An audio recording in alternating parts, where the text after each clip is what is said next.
Hello, everyone. This is Godha Bapuji. Thank you, Red Team Village and the Dyna Initiative for inviting me here. Today, I'm going to talk about critical infrastructure, interconnected risks, and why we should care. As a woman in tech, this is particularly an important matter for me, and I'm going to share why this is so. So, this is what we're going to do. I'll tell you a little bit about what critical infrastructure is, what we mean by Industry 4.0, and we'll also try and understand some general terms that we use in cybersecurity and understand the interrelated risks. And then we go on to look at some of the more threats and vulnerabilities. But on top of that, we're also going to understand what cognitive and sociocultural limitations are and how and why we need to understand this in order to build resilience through preparedness and capacity planning. We'll look at some of the gaps and some of the barriers, especially from a gender perspective. And this is why women should specifically be looking at this presentation. Thank you, and let's begin. So what is critical infrastructure? Critical infrastructure are those essential public services such as hospitals, banking, schools, water treatment plants, etc. And traditionally, what has happened is these systems have existed for many years, but in the modern context, these systems are now connected increasingly via the internet, and we are automating them so that we can remotely administer them. This is, in short, what we call the Industry 4.0. And here's a really good definition that I really like from the Center for Protection of National Infrastructure, United Kingdom. National infrastructure are those facilities, systems, sites, information, people, networks, and processes necessary for a country to function and upon which daily life depends. So pay attention to the keyword daily life dependency. It also includes some functions, sites, and organizations which are not critical to the maintenance of essential services, but which need protection due to the potential danger to public. Example, chemical sites. So here's a really good graphic. And if you guys see all of the links that I've used for different graphics and different references for this presentation, I have listed them at the bottom of this slide. So you will be able to go to this website and look at it in much more detail. So if you look at the history of our industries on sort of a timeline, there was an original inventions of steam engines, mechanization, and water power. And then when electricity was invented, we discovered electric-based industries, and we went on to mass production. In the after the war, we discovered a lot of technology that revolved around internet. The internet was created, which actually created a whole different world in which we could work in. And then when electronics took hold, we had the whole automation take on a completely different meaning. Now we come to what we call as the fourth industrial revolution. What does that mean? It's basically just an extension of everything we have until today, including the internet, but there's more automation and there's more remote administration. And we also sometimes call it the cyber physical systems because now the traditional physical systems that have existed across the three past industrial revolutions are now more being brought onto the internet. So this graphic is a really good one. What is an industrial control system? So I'm giving you a very simplistic definition here. Industrial control systems are a set of components, devices, and systems that together control, administer, and manage the critical infrastructure. And you will hear of this terminology. The ICS folks may talk about this. So you hear of things like process control system, distributed control system, PLCs, programmable logic controllers, SCADA systems.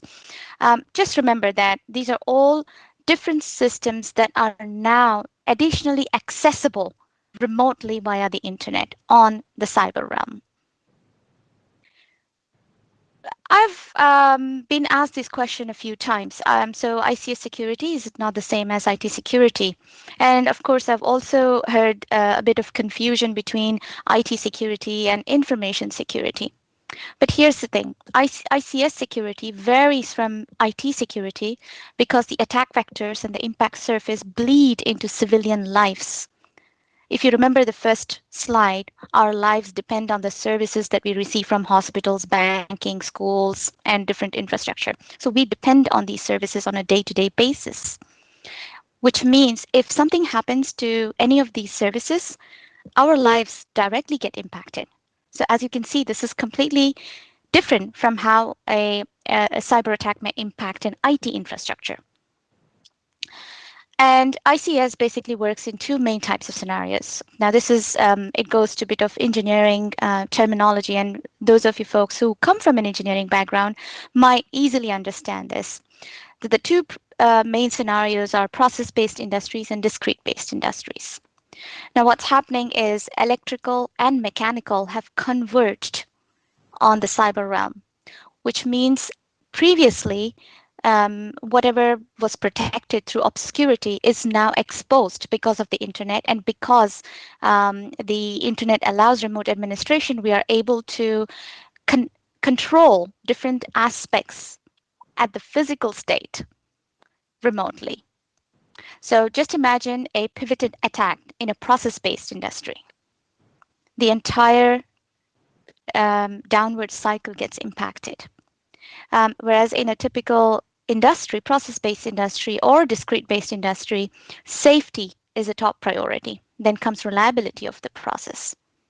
And then the information security CIA triad, which is the confidentiality, integrity, availability triad, comes next. But we have to remember the golden rule, must not harm people. And that is key here for ICS security. They care more about safety.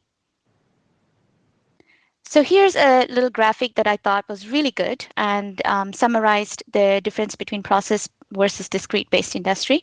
So you can see here process manufacturing industries, food, beverages, pharmaceuticals, cosmetics, chemicals. These are all examples of process-based manufacturing, whereas discrete manufacturing, as you can see here, they are parts-based manufacturing. So examples are in medical devices, electrical equipment, automobile manufacturing, and things like that. So if you now look at the whole picture at a very high level, you understand that what we call cybersecurity, cyber in the sense network security, everything that we do on the internet impacts every aspect of our life. So I put together a little graphic to show us this interconnection. Cybersecurity provides overall human security. It ensures service availability.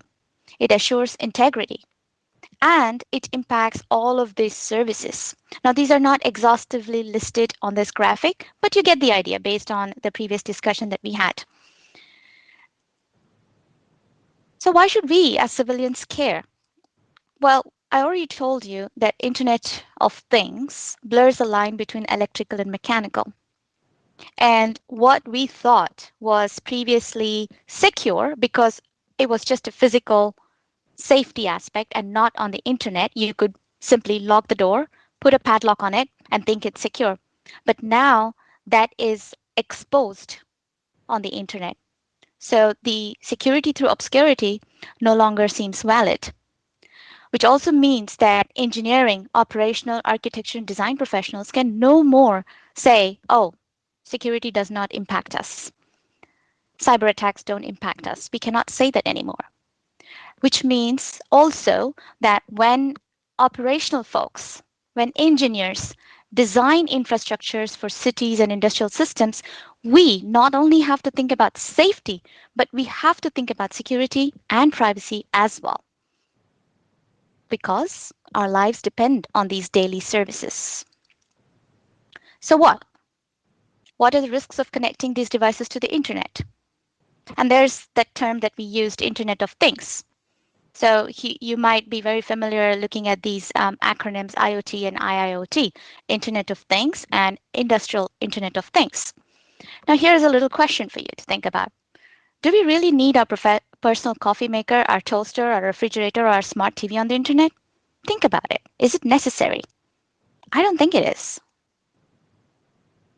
So we need to understand the risks before we do something. Before we enable the smartness on our TV, we need to think, is it really necessary? Do you really need to check your egg levels from your iPhone in the refrigerator? So let's look at the risks, threats, vulnerabilities, and some of those things. Now, here's a really good picture that I like sharing. And this is from the World Economic Forum's Global Risk Report. You can see the link at the bottom. This is from the 2020 report. This is a great visual to help you see what I mean by interconnected risks. Typically, when you think of risks, we might think, okay, if I do this, something happens. But then in an interconnected risk, you have to think, if I do this, what are the different things that might happen? Or if something happens somewhere, how is it going to impact me? And that is the meaning of interconnected risks. So as you can see, this is not linear. It is almost like a node in a graph. So there are multi-point variables from where you could be impacted because something is happening which is causing something else somewhere, and you could be impacted because of that. That's how we need to think in our modern context, and that's why I really like this picture. There's another important thing. Defense and military organizations like NATO have formally recognized cyberspace as a new frontier in defense, along with land, air, sea, which means the cyber realm could be used to wage cyber warfare on the computer networks. What does it mean? It means that the alliance could use cyber weapons to manage global threats to systems and infrastructure used by NATO allies. Remember this keyword: allies, North America, and European countries. What about other countries? Are they prepared? In short, is the civilian world ready for the impact from new generation warfare? That's the key question we need to ask ourselves. Let's look at this now. It's an interesting map, and it's from imperva.com. And just not to sort of take it out of context, but actually to bring it into context. If you look at this map today, you might think maybe these are COVID infections, COVID-19 infections, but actually not. This is from 2016 when the Mirai botnet infected computers all over the world. And surprisingly, it was a very simple attack, a distributed denial of service attack, and it targeted CCTVs, cameras, DVRs, routers.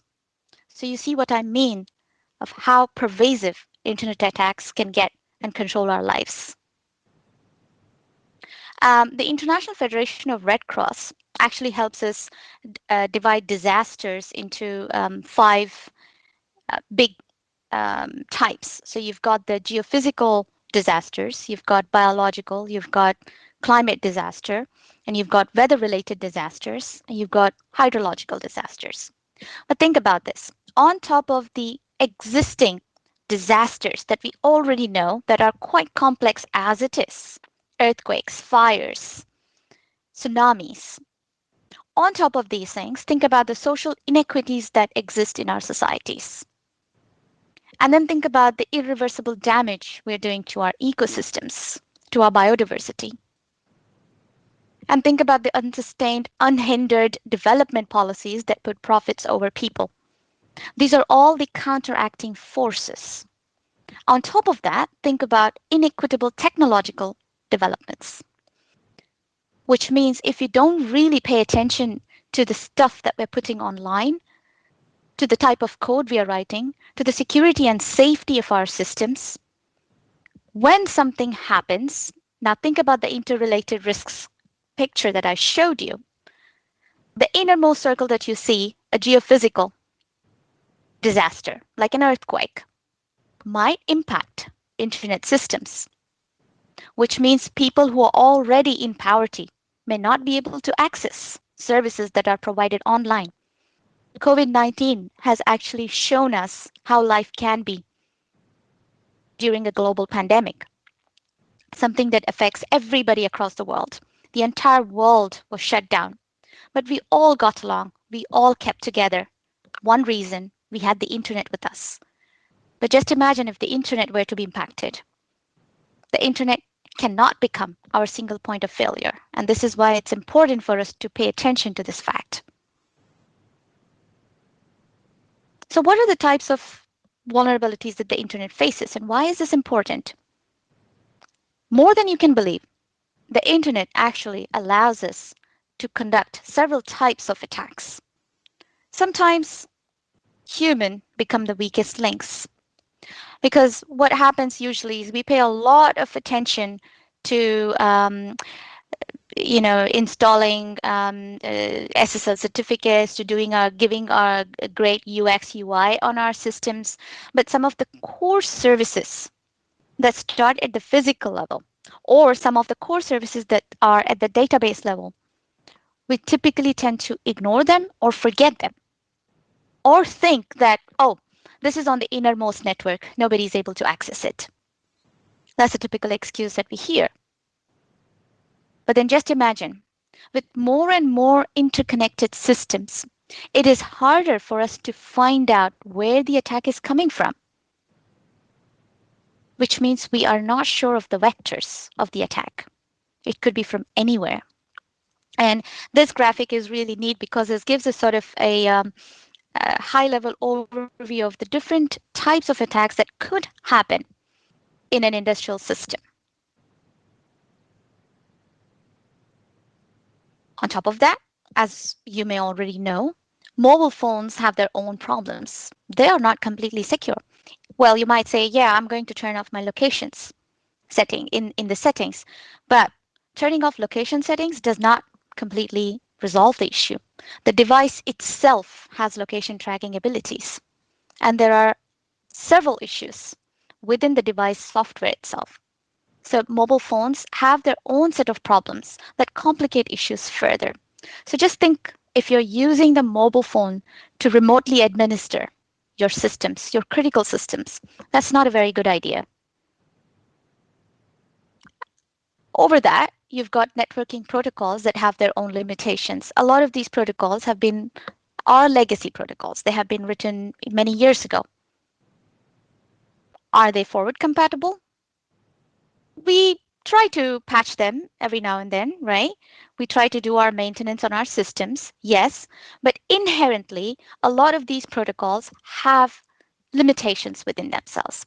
And you may have heard a lot about the issues around the 5G network, but do your research. Don't believe what the media tells you. Don't believe what you see on the internet. I suggest you do your own research, read scientific journals, read engineering journals. Make sure they come from reputable sources. Look at the number of citations for each of these articles. And then you understand the type of issues that your networking protocols have. Software maintenance brings additional complexity in highly interconnected systems, especially now if you couple them with your critical systems. And that's why it's important for us to critically think if and how we should connect our industrial systems to the network. And not just our industrial systems, but also our daily life stuff that we say, as in Internet of Things within our homes, onto the network. Because here's a thought. Although we might say, oh, I don't have any important data on me. There's nothing expensive that I hold, or there's nothing confidential that I hold. But what usually happens is, if you don't pay attention to the security of your devices at your home or in your small business, your system could be used as one of the routes through which other attacks could be launched. So you have to really pay attention to even your security. And here's the fact. As humans, we have cognitive limitations, which means you also have to remember that artificial intelligence code can also have these bias and limitation built in as a result. Because the way we think, the way we make decisions, those decisions will be reflected in the way we program and write these AI code, and the way we train ML to recognize the learning patterns. So it's very important to recognize that we have cognitive limitations that will impact security and safety. And here's a nice matrix on a grid. This comes from the very famous book, Thinking Fast and Slow by Kahneman and Tversky.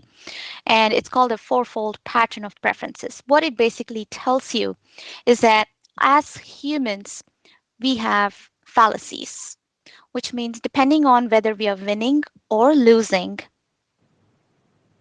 how much risk we are willing to take changes. And this matrix is a very good way to look at it. And we also work under many limitations. For example, you've got laws that give you the overarching rules of how you have to work within your environment. You've got regulations, and then you've got contractual obligations. But on top of that, you've got geopolitics, and you've got your social cultural norms that tell you whether or not you should be doing something, how much integrity do you have, whether whether you carry out your business operations with integrity. There are so many aspects that impact how we think about security and safety and how we make decisions about risk. So, when you want to know how you make decisions about risk, think about the matrix that I showed you. We tend to make decisions based on whether we are winning or losing, and our risk attitude changes according to that. So, what's the best way to get out of all of this? The best way is to be prepared. We need to prepare really well. We need to understand what we are preparing for, and that's why capacity planning.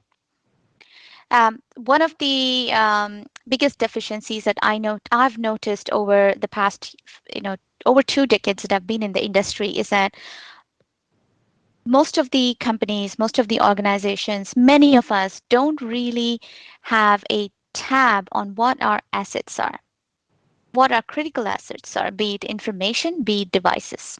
So asset management is really poor even today. And what do we mean by asset management?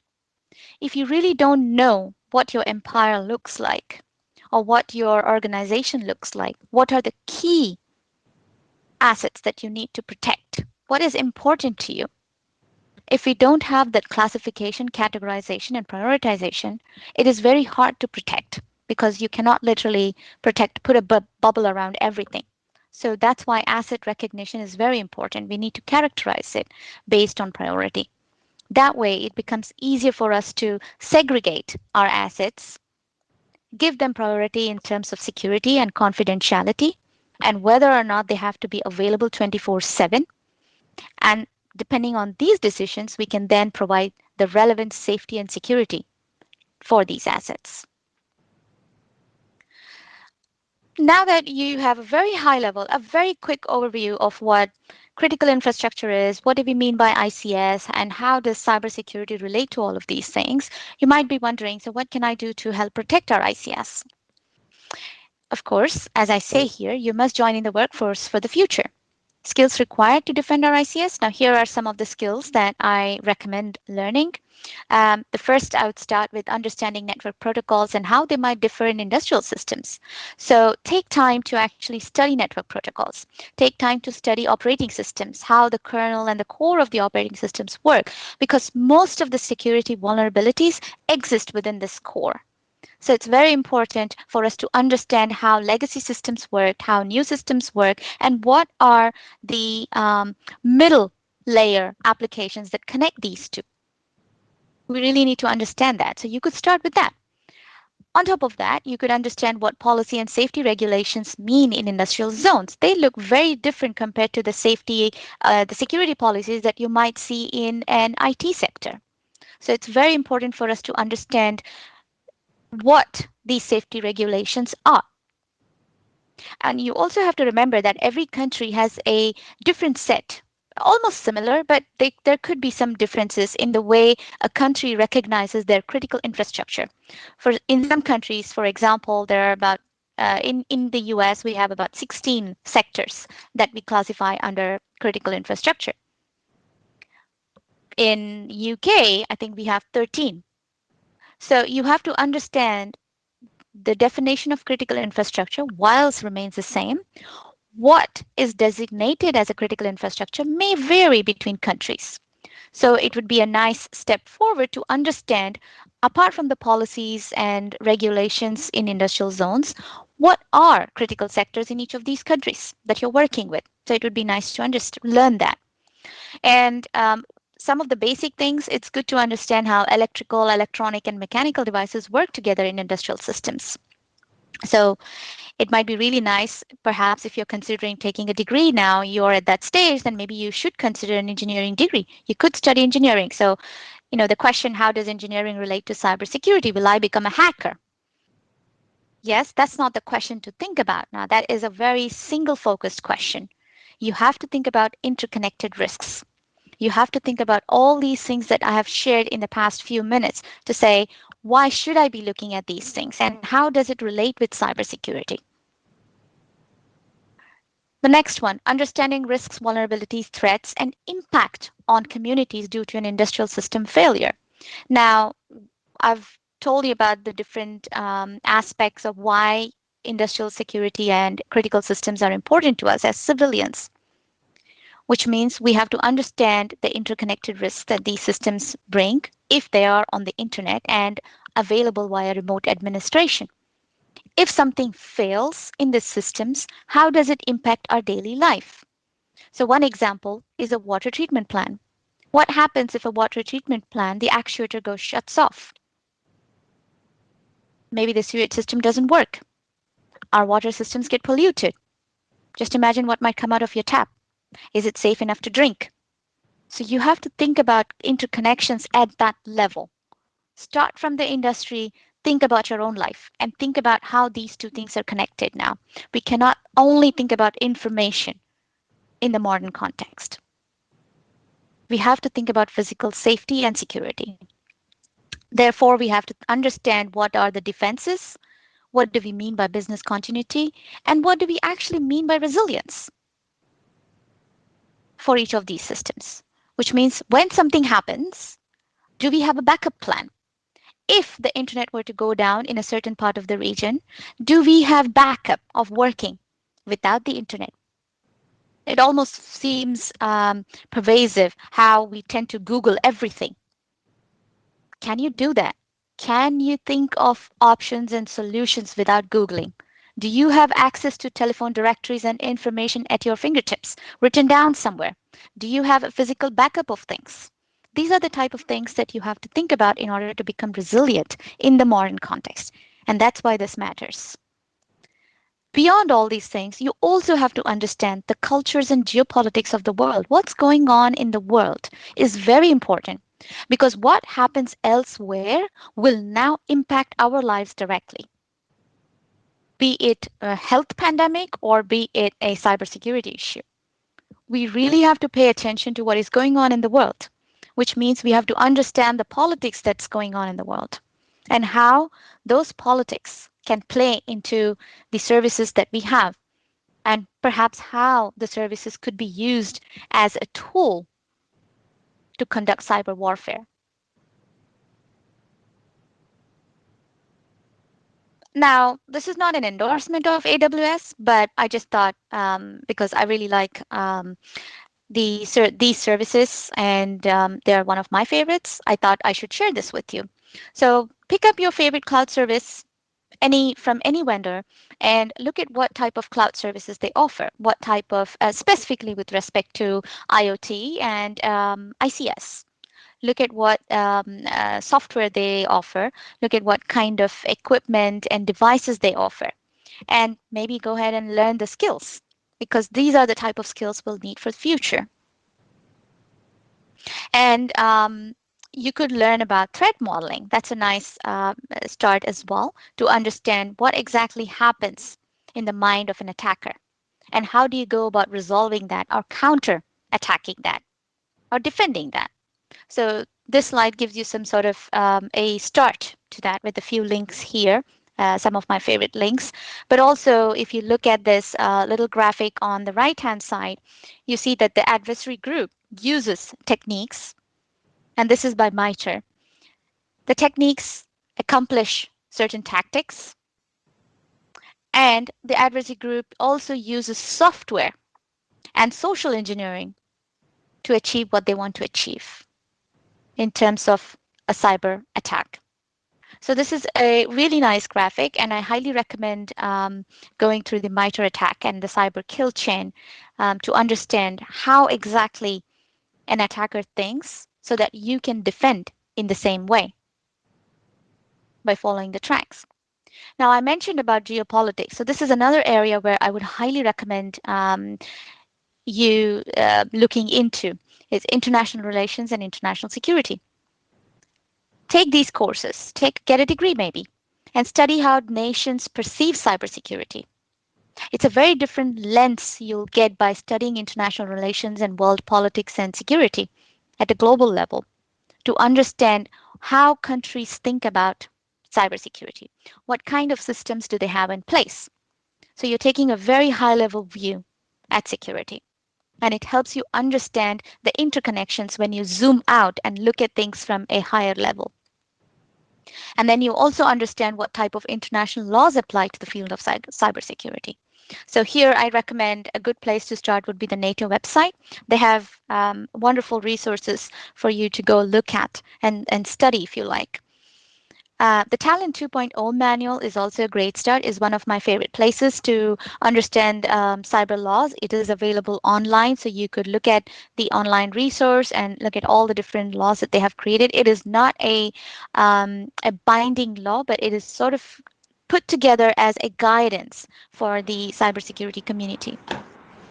And here's a learning map that I offer. So you could say, understand the key terms. And this is basically the learning map that I have designed the slide deck as well.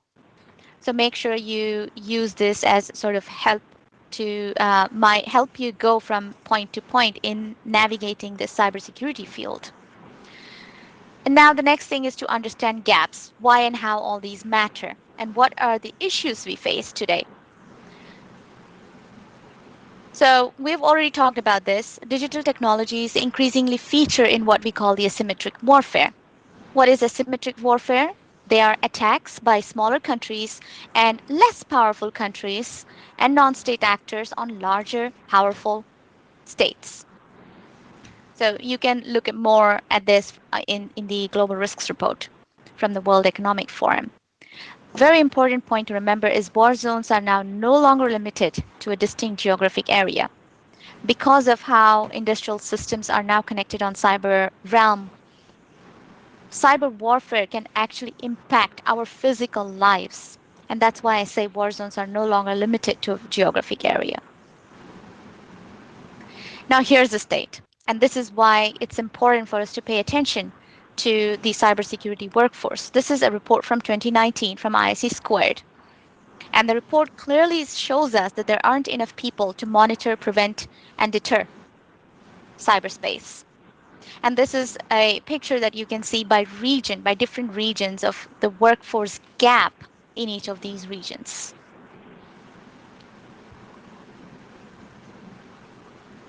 And here's a very interesting statistic that I thought I must share as a piece of data that is relevant. Now, there is a global cybersecurity index, and they rank countries based on several factors. You can see what those factors are in the methodology of the report. I've put in the link at the bottom of this slide.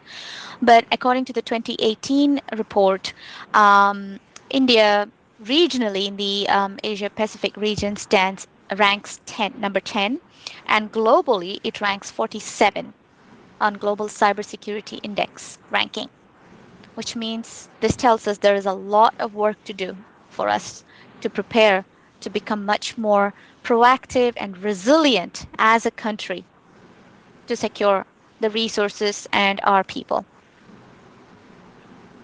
And here's another graphic that has a piece of data. Now, I like giving you these pieces of data because it makes more sense when you look at facts. What this slide tells you is that the potential that females give us in terms of labor force is much higher compared to the potential labor force of men.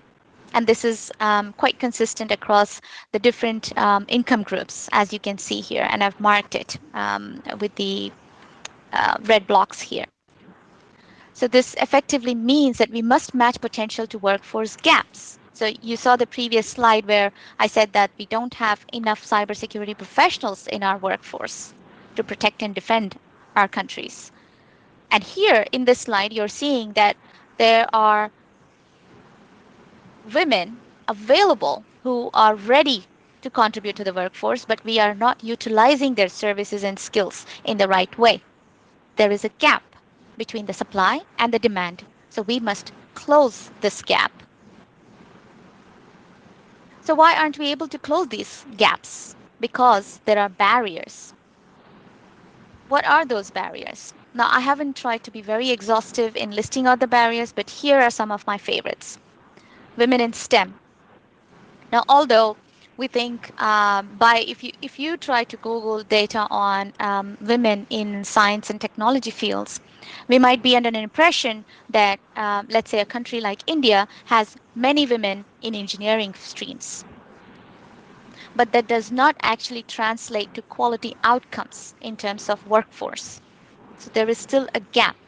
But the fact being that globally, we still have far less women in science and technology fields.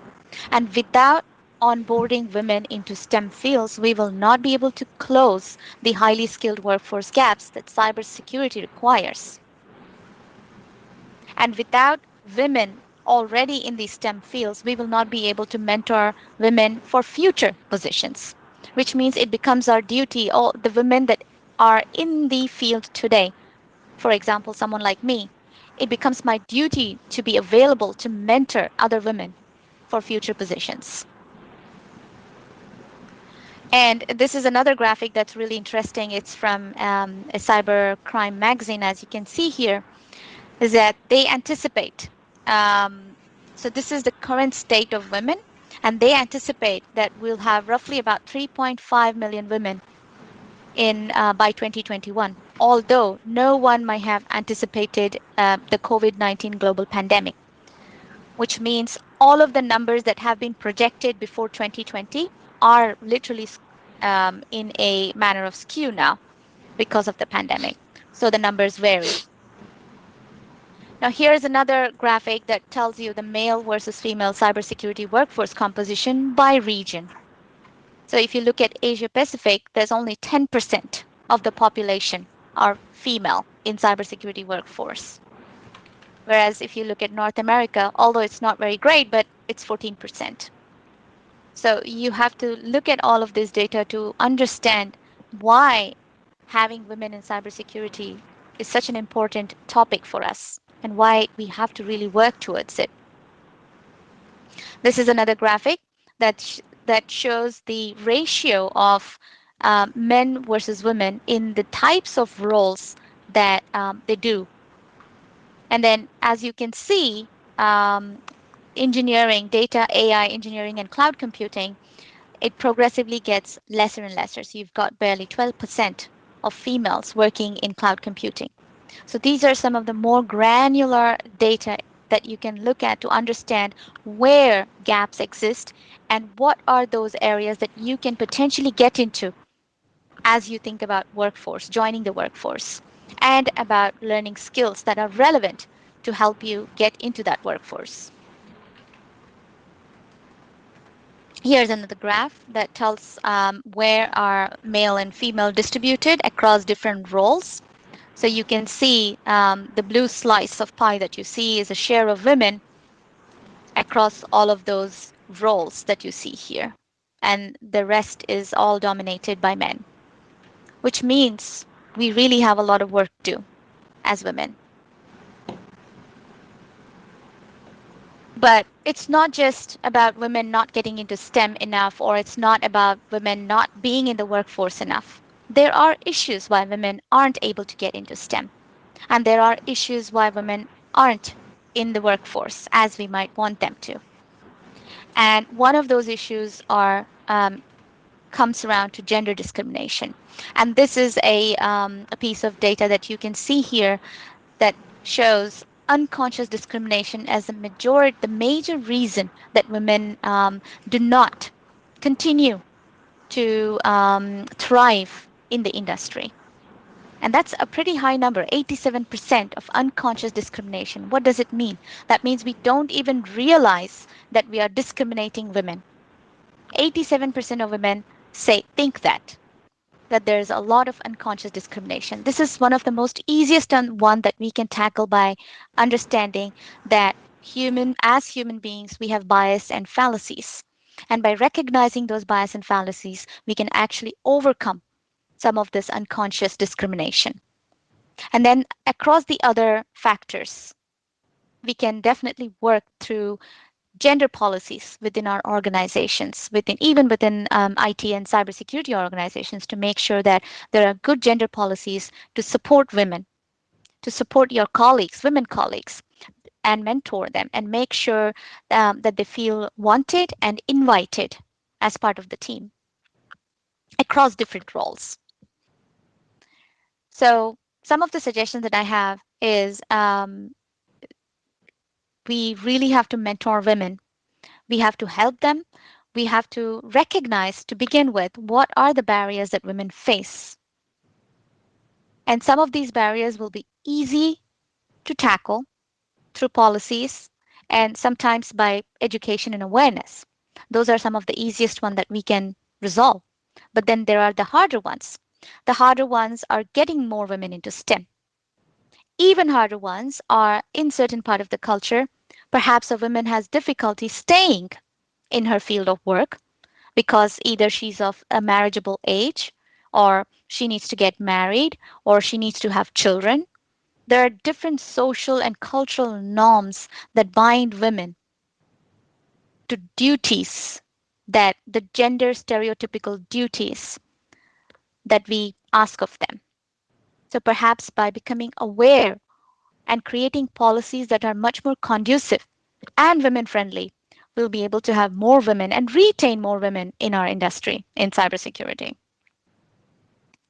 I do have a few links towards the end of this slide. I put them in appendix, but please do feel free to go through them because they're quite useful resources, although I will not be going through them in our presentation here. So I hope this brief overview of what industrial security is, how cybersecurity is interconnected with our lives, and now why this matters in our present context of Industry 4.0 is relevant and especially relevant to women because the workforce lacks women, visibly lacks women. And then there are barriers that prevent women from coming into the workforce, staying in the workforce. If we address these barriers, we will have more people available to defend the growing number of attacks that we face as we bring more and more devices onto the internet. So I hope this is helpful and thank you very much for joining us.